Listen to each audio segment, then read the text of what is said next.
Mr. Speaker. He said he had a bill that he thought and hoped maybe the Republicans could support. Then he used the word united. You know the easiest way to know if Republicans support it? Ask them. Let them in the room. Actually work with them. That's probably a quicker way. The united part's a little difficult if you want to unite people and you leave them out. So let me recap. Having been the leader on this side of the aisle, having worked on numerous COVID relief bills, let's recap what we have gone through each and every time we tried to bring America relief. And you know what? Let's not take my word for it. Let's just read headlines. I think that'll work best. March 22nd, the New York Times. Emergency Economic Rescue Plan in limbo as Democrats block action. Yes, that was the New York Times. That was March 22nd. So let's go to April 9th. Let's go to the NPR. Senate Democrats block GOP effort to boost small business aid. A week later, we watched the Speaker of this House appear on Late Show bragging about blocking the relief while eating high-end ice cream. For reference, there were 22 million unemployed Americans at that time. August 3rd, CBS News says Democrats reject White House offer for short-term extension of unemployment benefits. Let's go to September 10th. Politico. Senate Democrats block Republican COVID relief bill. That's weird. All those headlines, I never heard united. I did hear blocking. I did see the Speaker. Now let me tell you a little bit of my personal experience. When we wanted to do the CARES Act, the Senate worked with Republicans and Democrats by committee. They put the bill together. You listened to Leader Schumer that night said, yes, we're ready to go. The bill is prepared. I took the red eye and flew back. The Speaker did too. We went into the meeting together. And you know what? Just read one of these headlines. The Speaker was able to stop it for a whole nother week. How many people were laid off that week? But you know what? There was change in the bill. The arts and the Kennedy Center got a little more. But that was the only thing. And then we were able to pass it. And in there, we were able to produce the PPP for small businesses.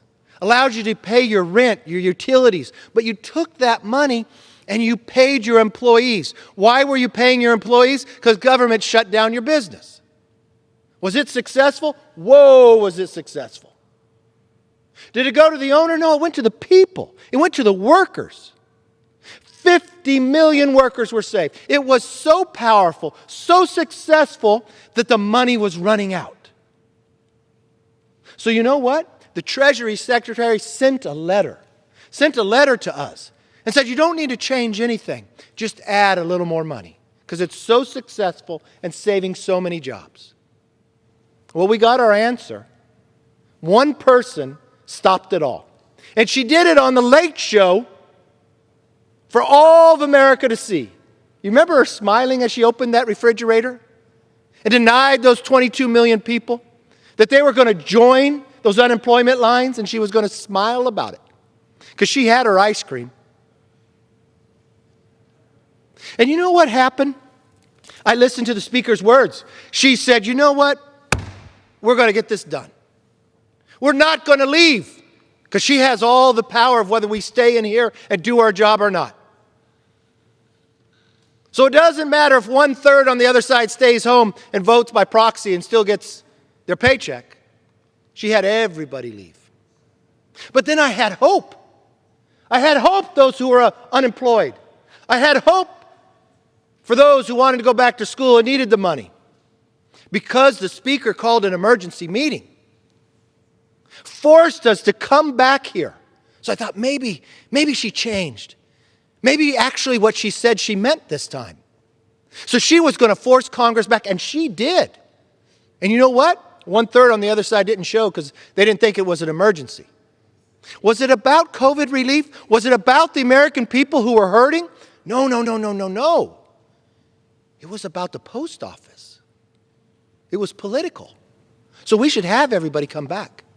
And you know, When you're in the minority, there's only certain rules you have and certain options to put something on the floor. So you know what the Republicans chose to do that day when the Democrats chose to talk about the post office? We put COVID relief on the floor. So there was an option. There was an opportunity. The power of the Speaker rose again.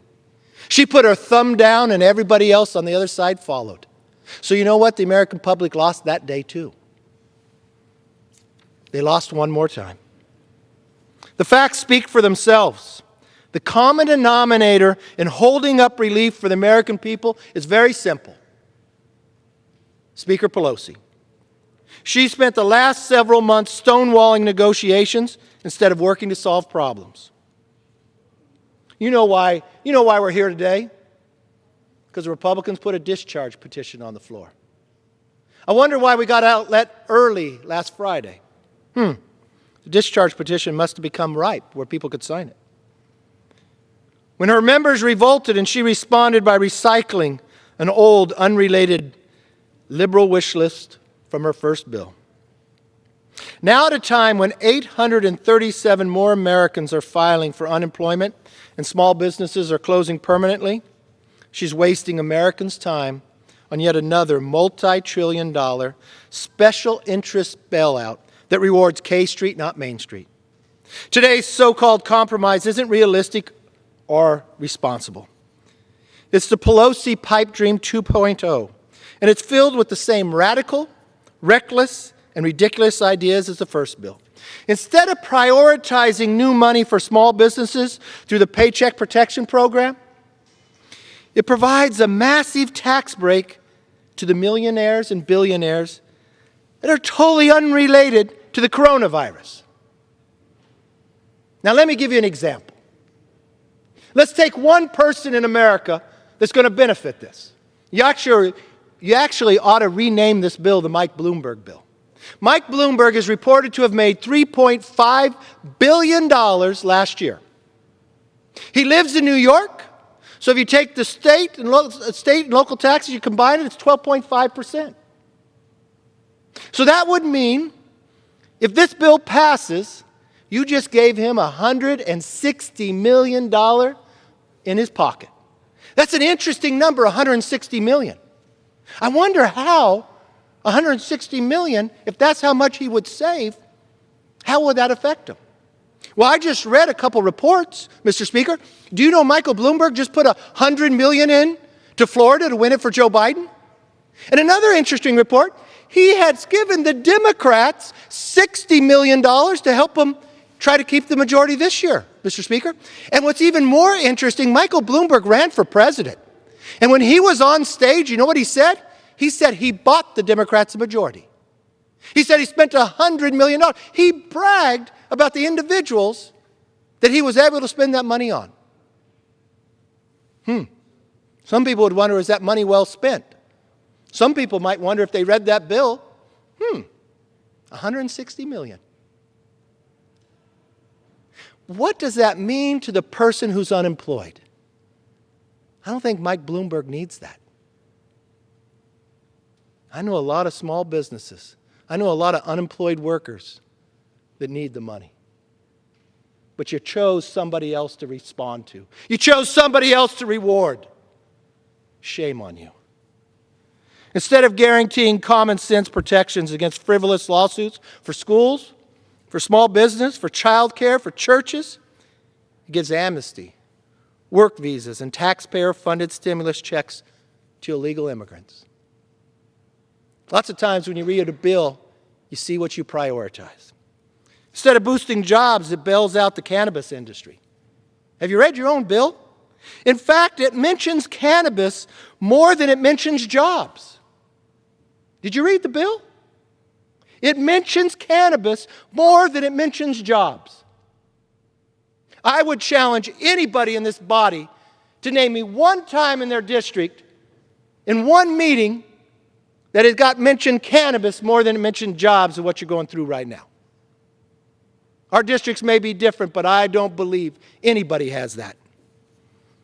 Instead of reopening the economy, It releases criminals to our communities. Democrats think the economy should be locked down, but they don't think serial killers should be locked up. But the Speaker's latest bill does have a noteworthy difference from the original. At a time when the left-wing mobs are creating chaos in our cities, the bill unequivocally embraces the left defund the police agenda. In fact, it removes $600 million of the emergency funding for state and local enforcement and community-oriented policing that was in the first bill. That's where you cut. Democrats actually believe the top priority of Congress is fewer cops and more criminals.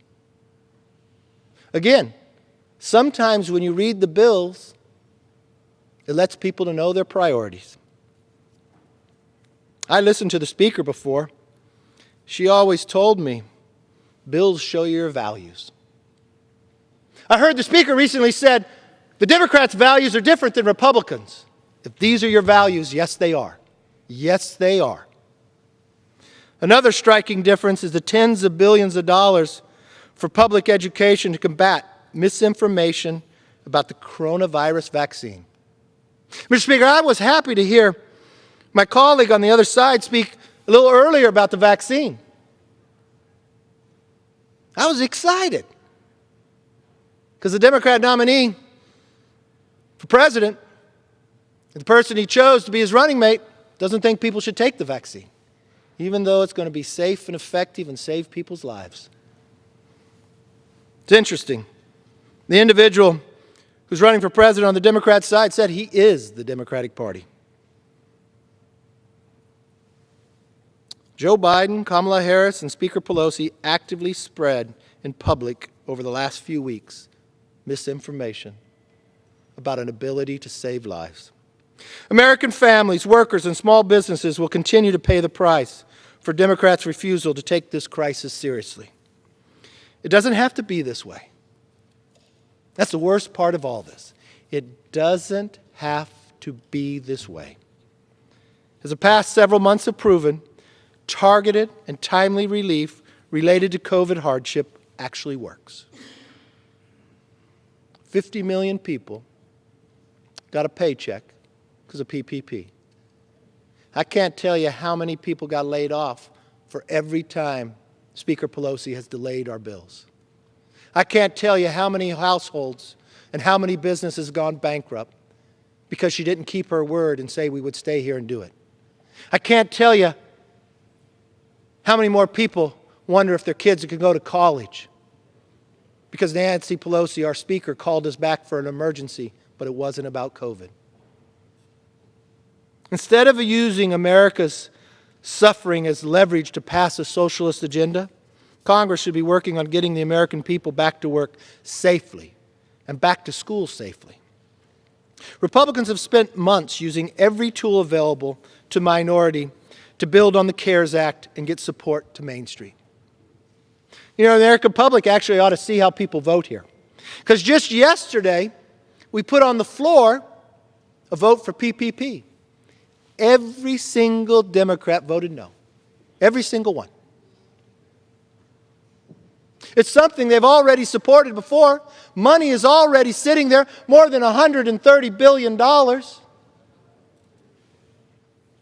This month, our efforts culminated in a discharge petition to reopen the Paycheck Protection Program, which I've said have already saved 51 million jobs. Mr. Speaker, to the American public, what does a discharge petition mean? You see, the Speaker, whoever he or she is, has all the power. They could determine what comes to the floor. But a discharge petition gives the power to the members. All it takes is 218 members to sign it. The public knows what it is. All it would do is take the money that is there for the Paycheck Protection Program and make sure the bill comes to the floor and can be voted on. It'll be really telling to know how many people back home say they support it and how many times they come here and are fearful. Fearful of if there are threats if they sign the discharge petition. The petition is being led by Ranking Member Steve Chabot and Jamie Herrera Butler. I want to thank both of them. Because you know what they have done? They put the American people first. Steve Chabot, Ranking Member of Small Business. When we were crafting the CARES bill, where the PPP was created, yes, it was him who worked so hard to make sure the small business, those who are employed by him, got resources. He did an amazing job. Jamie Herrera Butler, probably one of the most bipartisan members in this body. They didn't do it for political gain. They did it because they listened to their district. As of Friday, this common sense solution officially became open for signatures. Just 218 to earn a vote on the floor. I think it deserves a vote. I think if you took it to the public, they'd pick that a lot sooner than they'd pick what this bill is doing. Mr. Speaker, every member of this body must make a choice tonight. Members who endorse the Speaker's reckless actions can vote yes on this recycled liberal wish list. Then they can go home and explain to small businesses in their district why they prioritized politics over people. They could stand up and say, no, we worked hard for cannabis, a lot harder than we worked for jobs. We made sure the police got cut, and we made sure Mike Bloomberg got paid back. That the $160 million that he's spending in the campaign today, he'll get it all back because the taxpayers will pay him for it. That's exactly what this bill does. It could be the Michael Bloomberg cannabis cut the cops bill. That's power. That's real power. You can make sure Michael Bloomberg does not lose $1 with the $160 million he's invested to make sure Joe Biden and the Democrats stay in power. I mean, if you're that proud of this bill, why don't you name what it does? It makes sure all of America knows cannabis is your number one priority, not jobs. It makes sure that you take care of those who take care of you in a campaign, Michael Bloomberg. And it makes sure everybody knows you do not care about the safety of our streets, that you're going to cut the police by $600 million.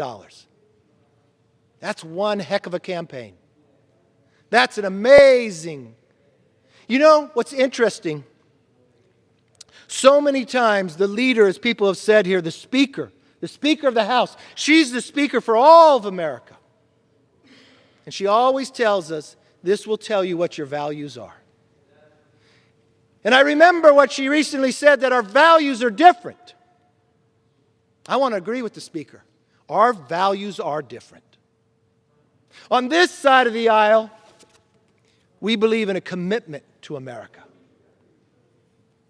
We believe that we will defeat this virus because we will create a safe and secure vaccine. Mr. Speaker, the House is not in order. That's correct. The gentleman is correct. The House is not in order.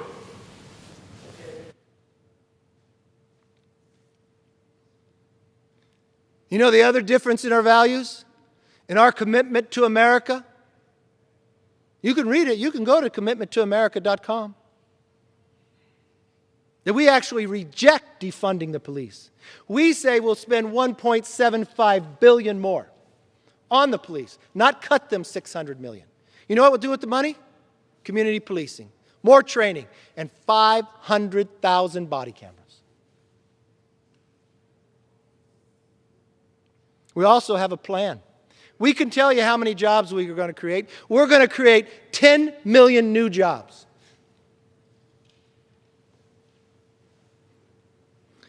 I don't know how bad or how big you'll expand the marijuana business, but in here it mentions that more than jobs. We're going to end the dependency on China. We just don't say it, we actually do it. We just came out with a task force that only shows you the problem, shows you the solution. You know what we did different, Mr. Speaker, than what you did with this bill? We didn't produce something and say, well, we think the Democrats might like some of this. We actually invited you to join us. Mr. Speaker, the House is still not in order. The gentleman is correct. The House is not in order.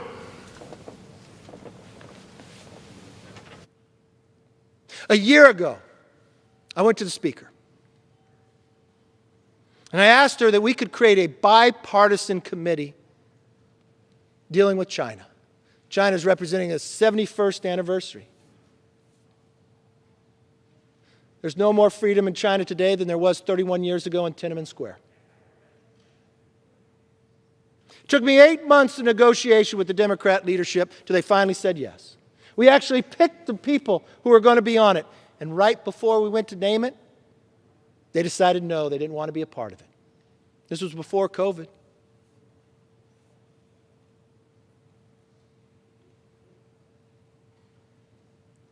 I just don't understand it. I just don't understand that our values are that different. Members who want to bring an end to the Speaker's excuses, who believe this is a moment to work for Main Street, not K Street, should vote no and sign the Herrera-Butler-Shabbat discharge petition. By adding your name, you will be advancing a fair process towards making bipartisan law for American families. That's what our neighborhoods need. They need us to legislate for them, not posture for November.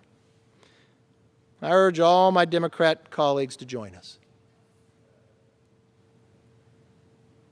Make a commitment to America, not to Michael Bloomberg, not to cannabis. Focus on actually who voted you to get here. Do not be so intimidated because somebody supplies so many millions of dollars to try to persuade people to vote a certain way. Listen to those who've been laid off. I know what it's like to have a dream, to open a small business. I know what the hardships are like. But I have not witnessed personally the hardship of what the virus has done when they've been shut down. The least I would expect is this body that would act, would put people before politics. But unfortunately, yes, the values of one side are different than ours.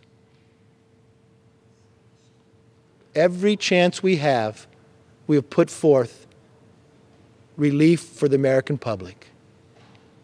And the only opportunity we have now is a discharge petition.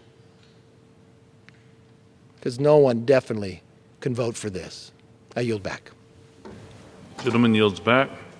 The gentlelady from New York is recognized.